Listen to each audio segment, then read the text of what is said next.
Hello everyone, welcome to mission Gurukul के daily current affairs session में आपका स्वागत है। तो आज का हमारा फोकस 24 जुलाई के न्यूज़ पे होगा। तो बिना डिले के स्टार्ट करते हैं अपना सेशन। तो सबसे पहले रिवीजन के सेक्शन से। तो रिवीजन सेक्शन में बहुत ही इजी क्वेश्चन डाले गए हैं और होपफुली मोस्ट ऑफ यू आप लोग सही ही करेंगे ये सारे क्वेश्चंस। तो एक एक करके क्वेश्चन सॉल्व करते हैं, क्योंकि ये सारे क्वेश्चन हम लोगों ने याद तो पहले डिस्कस कर रखे हैं या फिर पहले क्वेश्चन के ही फॉर्म में डिस्कस कर रखे हैं।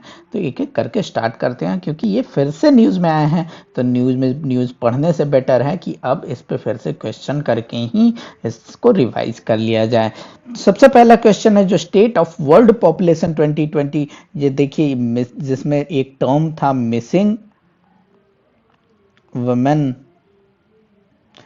वुमेन का टर्म था, जिसको हमने डिस्कस किया था। और कौन रिलीज करता है, ये सारी चार बातें भी डिस्कस की थी। क्या रिपोर्ट में कुछ एक दो पॉइंट देख करके हमने डिस्कस किया था प्रीलिम्स पॉइंट ऑफ व्यू, यानी ऑब्जेक्टिव क्वेश्चंस के पॉइंट ऑफ व्यू से। तो इसका कौन रिलीज करता है, तो इसका आंसर क्या हो गया, UNFPA इसका आंसर है। और आपको पता होना चाहिए, क्योंकि हम लोगों ने ये पहले डिस्कस कर रखा है। इसमें असाइनमेंट क्या हो गया, ये मिसिंग वुमेन टर्म क्या होता है, ये आप हमें कमेंट करके बताएं एज पर दिस रिपोर्ट। ऐसा नहीं missing women general English definition आप हमें बताने लगे। ट्री प्लांटेशन कैंपेन किसका है, ये हमने कल ही देखा है और हमने बताया भी था कि थोड़ा ट्रिकी हो सकता है अगर कोई लोगों ने नहीं पढ़ा है। अगर कोई लोग कल का लेक्चर नहीं देखे हैं तो मोस्ट प्रोबेबली वो या तो मिनिस्ट्री ऑफ एनवायरनमेंट या न्यू एंड रिन्यूएबल एनर्जी सोचेंगे, लेकिन इसका आंसर सही आंसर क्या है, ये दोनों मिनिस्ट्री ना होके मिनिस्ट्री ऑफ कोल का इनिशिएटिव है। फिर देखते हैं which of the following countries has successfully landed A spacecraft on Mars. तो ये क्वेश्चन भी एक टाइप से ट्रिकी हो सकता है, क्योंकि अगर आप ध्यान से क्वेश्चन नहीं पढ़ेंगे, अगर जो लोग मास सिर्फ देखेंगे, स्पेसक्राफ्ट देखेंगे, मास देखेंगे, तो वो बोलेंगे कि अरे ये तीनों देशों ने तो पहुंचा दिया है और ऑल ऑफ द अबव इसका आंसर लगा देंगे। लेकिन यहाँ पे बात की गई है लैंडेड की, और कल हमने डिस्कस किया था कि जैसे चाइना का जो प्रोब लॉन्च हुआ है उसमें 3 फंक्शनैलिटी होंगी। कौन कौन सी फंक्शनैलिटी होगी, तो एक तो ऑर्बिटर होगा जो ऑर्बिट करता है, दूसरा लैंडर होगा और तीसरा क्या होगा, रोवर होगा। और मार्स पे लैंड करवाने वाला सिर्फ और सिर्फ एक ही देश है, दैट इज USA। बाकी सब लोगों ने ट्राई किया है, कुछ लोगों ने ट्राई भी नहीं किया है, लेकिन सिर्फ और सिर्फ जो लैंड कराने वाला अभी सिर्फ USA है। तो इसका आंसर 1 होगा। हाँ, लेकिन बहुत सारे देशों ने ऑर्बिटर बहुत सारे देशों के हैं, तो वो भी आपको याद रखना है या ध्यान रखना है। N95 मार्क्स हमने देखा था कि कैसे N का क्या मीनिंग होता है, P का क्या मीनिंग होता है और 95 का मतलब क्या है। लेकिन यहाँ पे थोड़ा सा और हमने डिटेल में दे दिया कि N95 marks filters 95% of particles smaller than, तो 1 नैनोमीटर इसका आंसर नहीं है, इसका 300 नैनोमीटर से जो छोटे पार्टिकल्स होते हैं उसको फिल्टर करता है, उसका ऑलमोस्ट 95% पार्टिकल्स फिल्टर कर देता है। लेकिन जो हमारा जो कोरोना वायरस है, जो उसका जो ऑलमोस्ट जो साइज होता है वो 65 टू 125 नैनोमीटर होता है। तो आप देख सकते हैं कैसे कि 300 नैनोमीटर से नीचे का ऑलमोस्ट 95% फिल्टर करता है। तो आप इसमें देख सकते हैं कि अगर कोरोना वायरस है 100 की संख्या में, तो वो सिर्फ 95% ही उसका फिल्टर कर पाएगा। तो ऐसा नहीं आपको सोचना चाहिए कि हम मास्क पहन लिए तो अब तो हम इनविंसिबल हो गए, अब तो हम कहीं भी जा सकते हैं। आपको बाकी जो प्रिकॉशंस होते हैं वो भी रखने हैं। आपको बाहर उसी समय पे निकलना है जब ज़्यादा ज़रूरत है। क्राउडेड एरिया है तब तो आई विल सजेस्ट कि नहीं ही जाएं। आप मास्क पहने या ना पहने, आपको होने के बहुत ही ज़्यादा चांसेस हैं।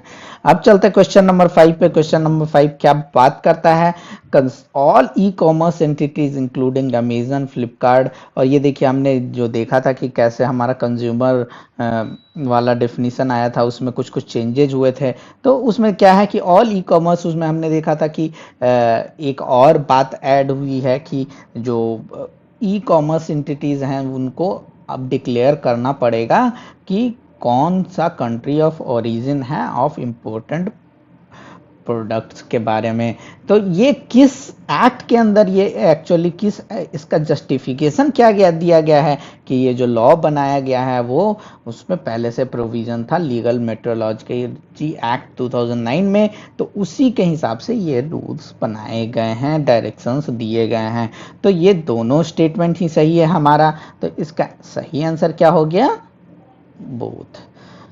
ये जो टेम्पल का नाम है, ये टेम्पल का नाम अभी न्यूज़ में रहा था कि इस पे सुप्रीम कोर्ट का डिसीजन आया था कि इसका कस्टोडियन कौन होगा, इसमें जो संपत्ति 1 लाख करोड़ की संपत्ति है वो किसका, इसका कस्टोडियन कौन होंगे, इससे रिलेटेड। तो जब भी कोई न्यूज़ में आ जाता है टेम्पल, तो आपका सिविल सर्विसेज के आर्ट एंड कल्चर पर्सपेक्टिव से थोड़ा इंपॉर्टेंट हो जाता है। तो इसका कहाँ है टेम्पल, ये तो हम एटलीस्ट जान लेते हैं। इसका आंसर है केरला। पॉलिटी में अब चलते हैं। अब क्वेश्चन में आया है क्या कि several children from poor families has return to rag picking, क्योंकि जॉब का लॉस हो चुका है, अर्निंग नहीं है, तो रैग पिकिंग, बेगिंग, ये सारी एक्टिविटीज़ बढ़ चुकी है। तो हम लोग कॉन्स्टिट्यूशनल प्रोविजंस जो चाइल्ड को प्रोटेक्ट करते हैं उससे रिलेटेड पहले भी क्वेश्चंस देख रखे हैं, और ये हमारे इम्पॉर्टेंट भी है क्योंकि ये वल्नरेबल सेक्शन ऑफ सोसाइटी हैं और आपका सोशल सिक्योरिटी के अंदर ये तो आते ही हैं। तो इससे रिलेटेड जो हमारा कॉन्स्टिट्यूशनल प्रोविजंस है उसको देख लेते हैं। तो आर्टिकल 21A क्या बात करता है? राइट, ये इसको हम लोग कौन सा भी बोलते हैं? RTE, राइट टू एजुकेशन भी बोलते हैं। तो right to free and compulsory education, और कितने एज ग्रुप? 6 to 14, ये भी ध्यान देने वाली बात है। आर्टिकल 24 क्या? तो right to be protected from any hazardous employment till age of 14 होगा यहाँ पे, एज ऑफ 18 नहीं, ये आपको ध्यान देना है। एज ऑफ 14 तक ही आपका प्रोटेक्शन है इन हजार्डस एम्प्लॉयमेंट। आर्टिकल 45 क्या बात करता है? Right to early childhood care और till age of 6, early childhood care और एजुकेशन आपका टिल एज ऑफ 6। तो ये एजेस भी इंपॉर्टेंट हैं आपके लिए, ठीक है। तो इसका सही कौन कौन सा स्टेटमेंट सही हो गया? 1 और 3 सही हो गया। तो इसका सही आंसर क्या हो गया? 1 और 3। उसके अलावा 2 और आर्टिकल हैं जो कि आपको ध्यान देने हैं, चिल्ड्रन से रिलेटेड है। आर्टिकल 39E, तो right to be protected from being abused and right to equal opportunity and facilities, ये दोनों भी आपको पढ़ लेने हैं क्योंकि इस पे भी ये लेस डिस्कस्ड है, ये लेस न्यूज़ में आते हैं। तो अगर यूपीएससी को ज़्यादा टिपिकल क्वेश्चन बनाना होगा तो इन दोनों में से उठा के बनाएंगे, अगर ज़्यादा सिंपल क्वेश्चन बनाना होगा तो जैसा हमने बनाया वैसा बनाया जाएगा। और इससे भी या सिंपलेस्ट फॉर्म में पूछना चाहेंगे तो सिंपली पूछ देंगे कि राइट टू एजुकेशन कौन से आर्टिकल में बात की गई है, तो 21A। This is the simplest question जो दिया जा सकता है इस टॉपिक से। अब चलते हैं साइंस में। साइंस में हमने देखा कि डीआरडीओ ने एक एस्टैब्लिश किया है टेस्टिंग लैब लेह में, जिस कहाँ पे? तो defence institute of high altitude research centre, जिसको दिहार भी बोलते हैं, वहाँ पे सेटअप किया है कोविड-19 टेस्टिंग फैसिलिटी। तो दिहार के बारे में थोड़ा सा एक क्वेश्चन करके जान लेते हैं कि DIHAR is one of the life science laboratories of DRDO. तो इसका ये भी स्टेटमेंट हमारा सही है। और laboratories is screening and identifying medical और एरोमेटिक प्लांट्स को स्क्रीन एंड आइडेंटिफाई करता है, जिसको हम लोग डिफेंस पर्पस में यूज कर सकते हैं। और साथ ही साथ green house technologies for high altitude and cold deserts में भी यूज कर सकते हैं। वैसे जो मेडिसिनल और एरोमेटिक प्लांट्स हैं उसको स्क्रीन करके आइडेंटिफाई करते हैं ये। तो ये दोनों स्टेटमेंट ही सही है हमारा। डीआरडीओ का भी फैसिलिटी है, ये भी इंपॉर्टेंट है हमारा। और इसका सही आंसर क्या हो गया हमारा? Both of the above. Defence ministry news में रहा है कि डिफेंस मिनिस्ट्री ने नोटिफाई कर दिया है कि विमेन को परमानेंट कमीशन मिलेगा इन ऑल, देखिए, order specify the grant of permanent commission to SSC women in all 10 streams, जहां पे वो प्रेजेंटली सर्व कर रही हैं वहां पे और सारे। और ये हम लोगों के सुप्रीम कोर्ट ने भी ऐसा बोला था कि डिस्क्रिमिनेशन नहीं होना चाहिए, और गवर्नमेंट को रूल फ्रेम करने के लिए भी बोला गया था। तो एक टाइप से वहाँ से मोटिवेटेड ये रूल है। और साथ ही साथ हमारा इन्वायरमेंटल प्रोटेक्शन इंडेक्स जो हमारा आया है, तो उससे रिलेटेड एक क्वेश्चन देख लेते हैं। तो 12th edition of environmental performance index जो है EPI 2020 कौन रिलीज करता है, तो येल यूनिवर्सिटी रिलीज करता है, तो ये भी आपका इंपॉर्टेंट है। इंडिया का रैंक क्या रहा, इंडिया का 168 रैंक रहा, और ये सारे साउथ एशियन नेशन हैं उनसे पीछे रह गया, एक्सेप्ट पाकिस्तान नहीं, एक्सेप्ट अफगानिस्तान यहाँ होगा, ठीक है, एक्सेप्ट अफगानिस्तान हम सबसे पीछे रह गए। ये बहुत ही दुख भरी बात है। फर्स्ट रैंक किसका आया है, डेनमार्क का आया है, उसके followed by Luxembourg and Switzerland, Liberia सबसे लास्ट रहा है।